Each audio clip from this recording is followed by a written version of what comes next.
ప్రజలకు సేవ చేయడానికి ఒకే ఒక రీజన్ బయటకు వచ్చారు. ఆయనకు డబ్బులు ఆశించి కాదు, జనాలకి ఏదైనా చేయాలి, ఏదో ఒక సేవ చేయాలన్న ఆలోచన ఎప్పుడు వరకు ఉంటుంది. ఆయన కోసం ఒక పొద్దున అంటే మాకు ఇలాగ చెప్తున్నాను, మాకు చిన్నప్పటి నుంచి మా పెద్దనాన్న మా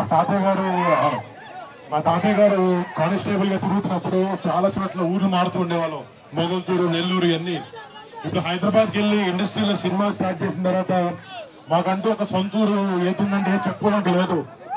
బట్ బాబాయ్ తుపాకూరు నుంచి వచ్చిన తర్వాత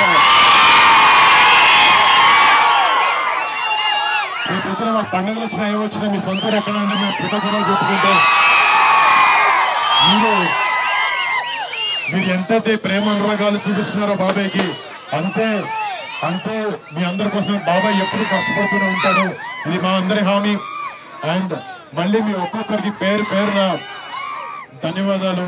కళ్యాణ్ గారిని ఈ వచ్చే 13న ఎలక్షన్స్ లో భారీ మెజారిటీతో గెలిపిస్తారని ఆశిస్తూ ఆయన కొడుకుగా పనిచేస్తున్నాను. Thank you. జై జనసేన, జై పవన్ కళ్యాణ్, జై హింద్.